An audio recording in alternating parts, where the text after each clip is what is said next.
What's up? Welcome in to episode 16 of A Few Rows Up. We're going to take a little break from the NBA to talk World Cup. Don't worry, I know I'm not the biggest soccer guy, so I've asked my very credible soccer friend Zequi to join the show. Stick around as we get into kind of the lead up of the World Cup, as well as dive into the teams and the players to watch for.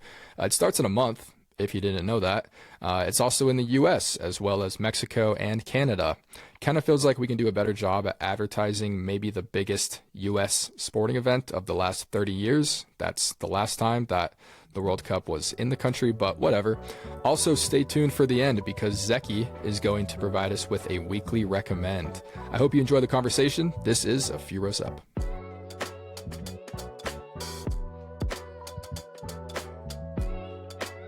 Okay, I am now joined by my good friend, ex-roommate, and probably the biggest soccer football fan that I know, Zequi. Welcome to the show, man. What's up? Thanks for having me, dude. Real quick, I know this is your first time on the show, so I kind of want you to just introduce yourself to the audience, where you're from, and kind of just your relationship to sports in general. Yeah, so my name is Zequi. I'm from Buenos Aires, Argentina. And yeah, Preston and I know each other. We were roommates 2 years ago, actually at a year that was where we both got to witness each other's fandom to the very extreme. You remember the 49ers, and you got to watch a lot of my crazy games too that I would go crazy for. Relationship to sports, man, like, I don't know. I always say that soccer is a part of my soul, but sports in general, like, I know that it's the best way to connect with people that I've seen in my life, and it's going to keep being that. And I'm going to keep nurturing that however I can to meet new people, to connect with new people, not just because of the sport itself, but just to connect with others. So yeah, I love sports, every sport, not just soccer. I've grown to love basketball, football, all of it. Yeah, I remember our first time kind of meeting each other when I was moving in, and you asked me about my like LeBron stuff. And then I asked you, because you said you're from Argentina, and that was like right after Argentina won the World Cup. And I was like, oh, so are you pretty excited about what just happened? And you kind of played it cool, but I learned later that you're pretty through the roof about that. So can you just tell us a little bit about your experience last World Cup? Yeah. I mean, the World Cup is a month-long event, and it's, for Argentines, the world stops. It's all about the World Cup for that month. It's all people talk about, all you see on the streets. And I went back to Argentina for like the last half of it, for the last 3 weeks of it, to stay with my parents. And no, it was, there's no words to explain it. And we like to describe it that way. Like, people just wouldn't understand because it's too deep of a lore, how important soccer is for us, for us Argentines. But when we won that game through penalties after tying 3-3, which is already super unlikely, I mean, crying, we were all crying on the ground. Like, we go outside and we celebrate. And when I say we go outside, I mean 5 million Argentines go out into the streets and just party and just chant songs, and it was just an unreal feeling that I've never felt before, and just like pure bliss, pure happiness, and yeah, it was everything I'd ever hoped for. Like, I'd been dreaming about it since I was born, growing up listening to parents talk about, the gold days in the 80s. When we won the World Cup last time. So there was so much build up. There's like script. You talk a lot about the similarities between the movies and sports. The script was building up to that moment and finally just let go. Yeah. And it was beautiful, man. Yeah. No, that's awesome. I feel like, when people say sports don't matter or something like that, I'm like, man, just look at this kind of stuff. Like, look at what happens when a community comes together and roots for something that they have no control over, right? Yeah. but they're still able to connect to that. And I'm sure the athletes and the coaches and all that connect to that as well and feel that, sense Oh of yeah. unity. And it's great. It's awesome. I mean, I don't know anything about soccer. But when the World Cup comes around, I feel it. I feel that excitement in the air. I watch as many matches as I can. Still don't totally understand exactly, how it all works and everything. But no, it's fun. And it's fun to see like the fans in the games and also the fans just like the discourse around the games. It's super exciting. So the World Cup is now starting, I guess, in a month. I haven't heard too much about it, to be honest. I feel like there hasn't been a ton of buildup right now. Maybe that's just on my end, but I'd love to know like your thoughts about this World Cup, like how it's sort of been prepared, how you think the country and then like the neighboring countries as well have handled hosting the event so far.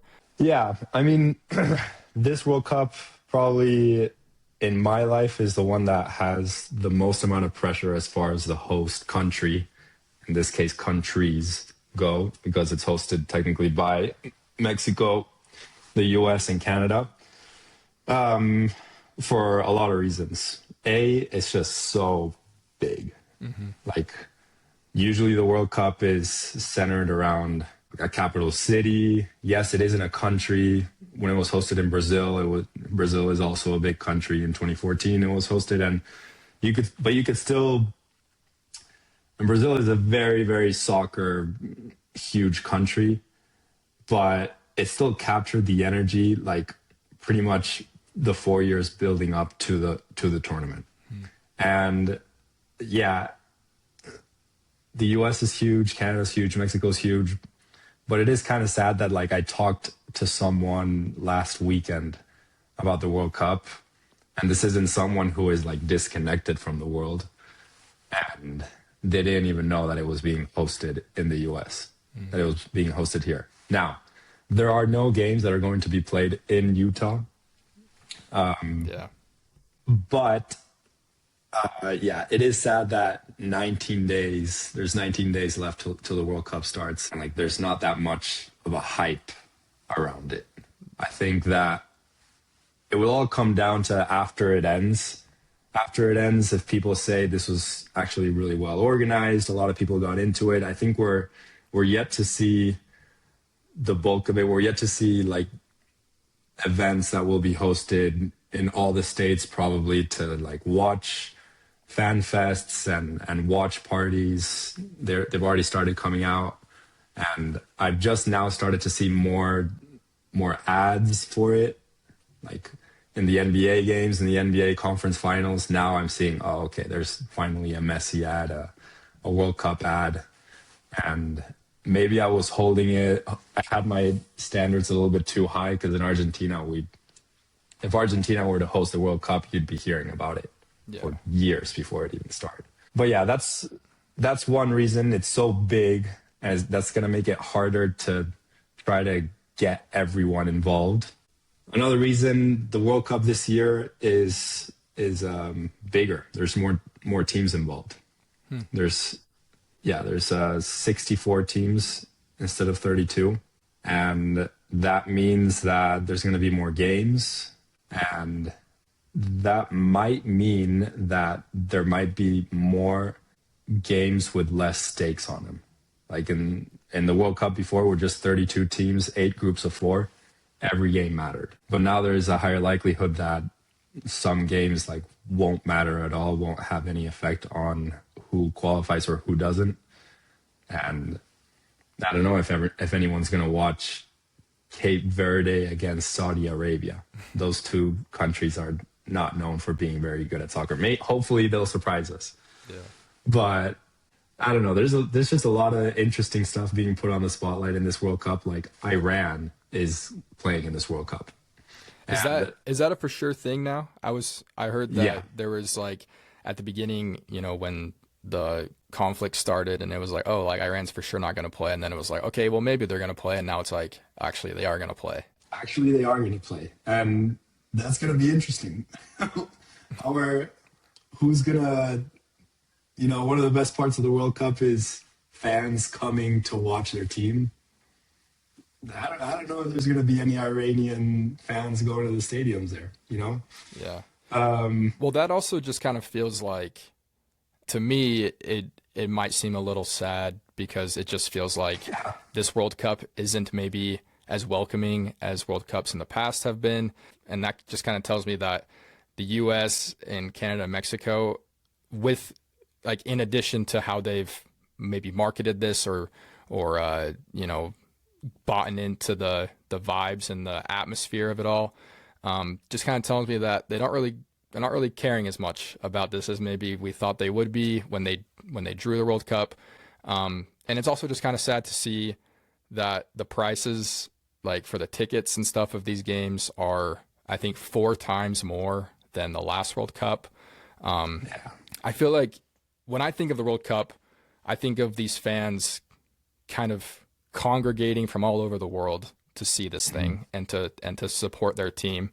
But I saw something recently that said that if a fan wants to follow their team through the entire World Cup, it would cost them roughly $62,000 to do that, from like the first match to like if they were to make the final, and as we talked about before with how important the community is to the game and to sports, it's a little sad that like you're not going to have these big families in attendance or like these big groups that are traveling together in attendance. You probably are going to have that, but they're going to have to be pretty well off to make that work. And so that part's a little sad. It's also interesting though, because the cities that are hosting them, I feel like they are finally starting to be like maybe a little bit concerned in the lack of attendance, maybe because we've seen Philadelphia has decreased their public transportation like to barely anything for when the World Cup's going on. Kansas City is using like a network of bus systems where you can do it for like $5 a day or $50 for the entire tournament, which is pretty cheap.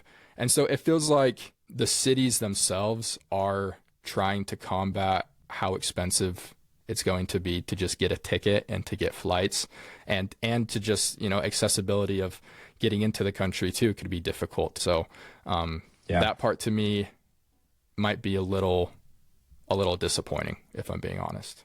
Yeah, I read that in the hotel business too. Hotels have definitely not had the expected reservations rate that they thought they were going to have. Like I said, 19 days, all these hotels in LA and Miami and wherever should be booked for like a month or at least 2 weeks.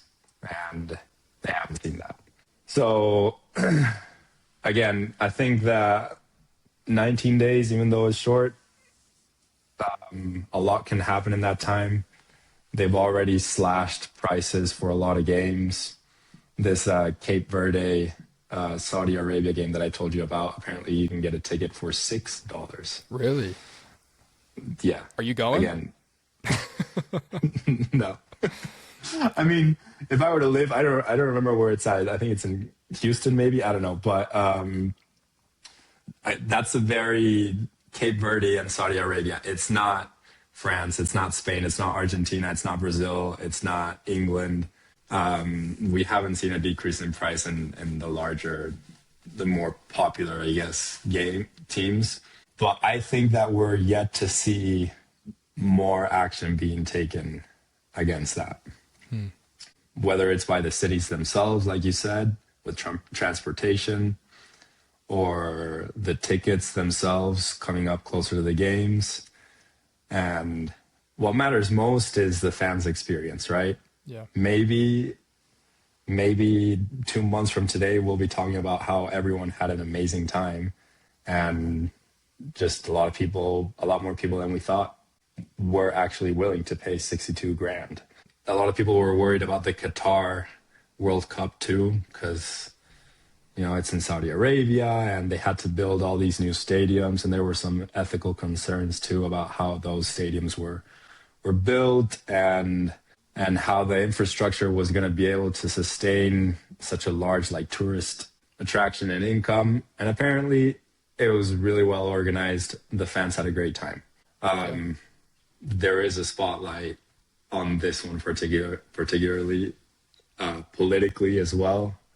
And it's like everyone in the world is putting a lot of pressure on the US for this. I'm rooting for it to be great. I want it to be a great experience, man. I don't want to boycott the World Cup. I want people to be able to get together and watch it and have a good time. I mean, at the end of the day, it's about the game itself, right? And like, as disappointing as maybe it's been watching the preparations of the World Cup, or just like how it's viewed maybe by the rest of the world right now, I can't overstate enough the power held by sports, and by soccer in this case, to provide unity and just like something to root for, you know, and feel connected with. So like, even though there may be reasons to worry about the World Cup not living up to, like you said, how big it is, it's still the freaking World Cup. You know, like, the players and the teams are still going to compete at the highest level, and you know, that is just not going to change. But that does have the power to change the narrative, and because like, at the end of the day, like, the main thing is the main thing, and in this case, that's the matches. I know we want to feel that like atmosphere, and it might be kind of challenging with how separate these venues are from each other, but you know, for the average viewer who's just able to watch this on TV anyways, there might be a lot of pressure on the broadcast, and like how they can like kind of weave the narrative as well. So like I said, you know, if the matches are great, if this all is just super entertaining, then no one's really going to be talking about the preparations or what we've done to like leading up to it, I guess. What I want to see the most is I want to be able to like, I want the energy. I want the energy to be captured. Like, a lot of the US in soccer, for some reason, in the world, is looked at sort of inferior, and in every sense of it. Like, play style, the US actually is a lot better than a lot of people say they are, and also fandom. Like, people maybe assume that because there are other more popular sports in the US that they don't take it as seriously. And living here, I've learned that that's totally wrong. The US is super passionate about sports. You see this, I don't know how my algorithm got this way, but I'm seeing Knicks videos, like Knicks fans, every day. I love it. Those guys are crazy.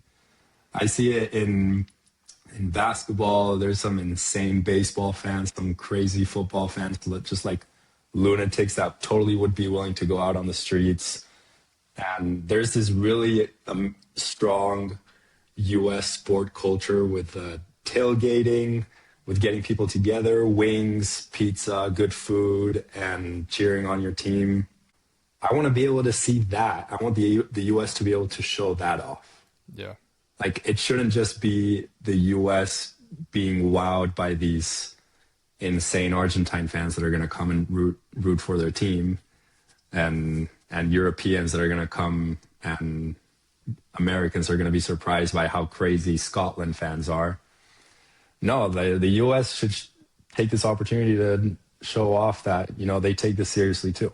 That's what I want to see. Yeah, I mean, even like you said, like baseball fans too are in that, and people think, you know, baseball is kind of like a boring sport, but if you watch a baseball postseason game, those fans are insane, and they're just going throughout the streets after the game, you know, win or lose, they're still just kind of in it. Yeah. I didn't even think about the fans that are already here, and like you said, they have a chance to like show off as well. So that's cool.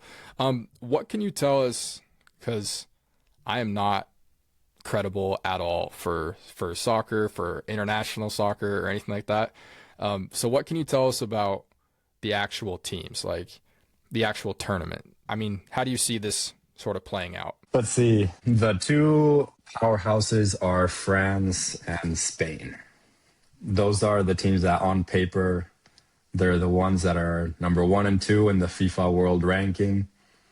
They have not just an insane starting lineup, but also a great bench. They're on a good streak too, winning a lot of games leading up to the tournament. The World Cup is so unpredictable, though. There's a lot of scripts that are developing in this one.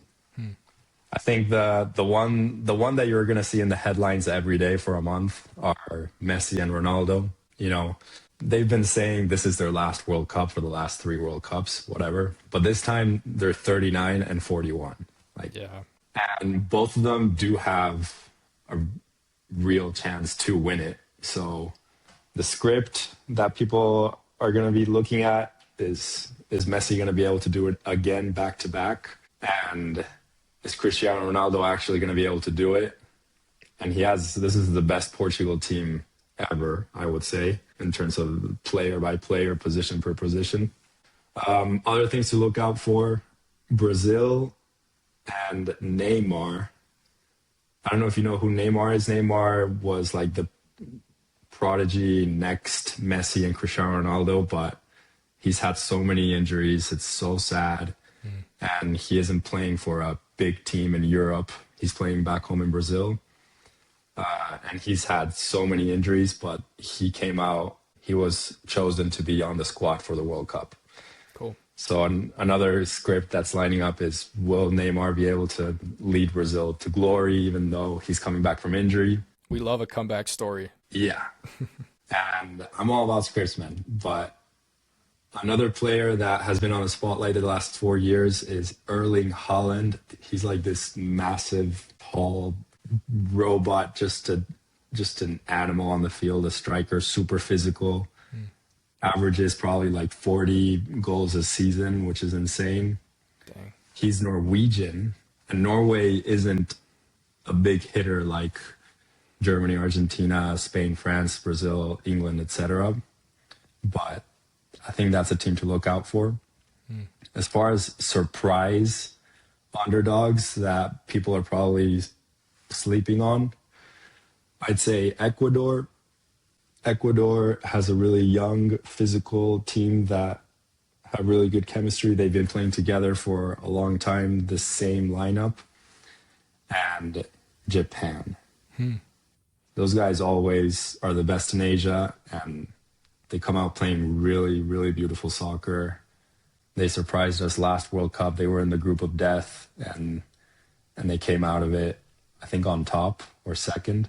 But yeah, and then there's the host countries too. The US hasn't been looking so good in their recent games, but there's power to being the host, to playing at home, right? Yeah. So I'm hoping to see at least a quarterfinal run from the US. Spain and France are definitely on paper the ones that are the top. Cool. I recently did a DNA test because I'm like, I don't know where I'm from. Okay. Turns out I'm stupid white. Like, I'm just super white. I am only from like European, all that stuff. But I saw I'm 17% Norwegian. Norwegian, there you go. So I'm like, oh, like those Winter Olympics, like I felt so much pride with that, you know? And so maybe the World Cup, they can also give me something to root for too. But well, that's awesome. I definitely want to, keep up with all this stuff, and starts June 11th, I believe. 11th through July 19th. That's going to be awesome. That's like going to be maybe the end of the NBA Finals, and then just kicks off right into the World Cup. So super exciting summer. And then after that, you got peak baseball season, you got NFL coming up, you got all kinds of stuff. So lots to watch out for, round. Lots to be excited about. Before we get out of here, I want to know what your weekly recommend is for something that the audience should watch, either TV show or movie. Do you have anything for us? Yeah. In the spirit of this podcast, I'm going to recommend Fever Pitch. Has that movie been talked about here? No, Fever Pitch. So. Okay. That's good. You know what it's about? Oh, yeah. Boy meets girl. Girl is falling in love. There's nothing wrong with him. Struggling to find his red flags, his whatever. Baseball season starts, and it turns out he's a lunatic Red Sox fan, like insane. It's getting in the way of their relationship. So funny. And it's Jimmy Fallon. That makes it even funnier. What is that guy doing in a movie? That's so great. And that was like kind of towards the beginning of his career. The funny thing too about Fever Pitch, this might be fake news, but I heard that they filmed and like kind of wrote the script as the Red Sox season was going on. And they were not, No way. and they were expecting the Red Sox to lose. And like the story would be like, oh, but like it's okay. What? Because, you know, he fell in love. But I'm pretty sure that they did not, you know, write this as the season was going on. And they filmed like at the games and stuff. I could be way wrong on that. That was the season that they broke the curse of the whatever, that this 50-year drought or something like that. Yeah, exactly. So it makes it even better. No, you want to talk about scripts and sports. I don't know if the MLB was like, you know, Hollywood had them on their payroll, but if that's the case, which I'm pretty sure that was the case, then that is a pretty awesome story. But that's a great recommendation, Fever Pitch. I got a question for you, though. Yeah.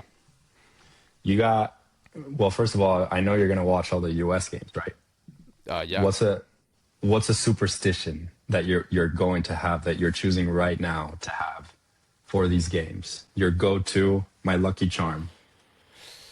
Oh, man.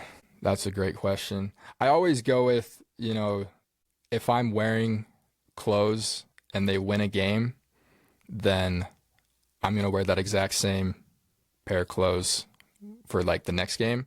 But I sort of interchange that, because then if they lose, then I'm never going to, you know, wear that shirt or wear those pants. Like, but I'm talking whole outfit. This happened just recently with the Lakers. They won game 1 against the Rockets in the first round, and they got up 3-0, and then they lost 2 in a row. And I was like stressing. I was like, okay, we are not going to be the first team to blow a 3-0 lead, you know? And I had to like dig deep into my memory to be like, okay, what did I wear that first game? That just was kind of easygoing for the most part, and it was chill. And I'm like, I need that. I need just an easygoing game. What did I wear? And so for like the whole day, that day, I wore my white BYU crew neck and my Lululemon pants, and they ended up winning. So that's a superstition. I know it's kind of like a pretty generic one, but what I'm wearing matters. There's something in the air. There's something in the air, and what I'm wearing matters. Look good, feel good, play good. Exactly. Do you have a superstition though? Oh yeah, I've been wearing the same jersey for Argentina matches since we broke our own curse of winning our first major tournament in, I think at the time was 30 years. This is a 2021 Argentina home jersey. I wore it for every game of the World Cup. And even though we lost the first game, which was crazy, we lost against Saudi Arabia, I watched it every game. I wore it every game. And I've worn it for every Argentina game since. Dang. And we're on a great streak. Like we're not like unbeaten. We've lost a couple of games, but we also won another major tournament in 2024. So that jersey, I don't wear it to play. No, that is strictly just to watch. It's too sacred to play with. That's great. And you still kept it going even when they lost. You were like, okay, I gotta just hang in there. I gotta go through this tough time with the jersey, but we gotta stay strong. It's been there with me in the bad and the good times, and I gotta stay loyal to it. And like, it's been there with me with the biggest achievement ever, which is the World Cup. No loss is gonna supersede that. So if it's been there with me through the World Cup, it can be there with me through any loss. I love it. I love it. Well, Zequi, thanks for joining. I know I could count on you for World Cup talk, so I appreciate you hopping on. Nah, dude, thanks for having me. Love this podcast. Thanks, man. All right, take care. Love you, man.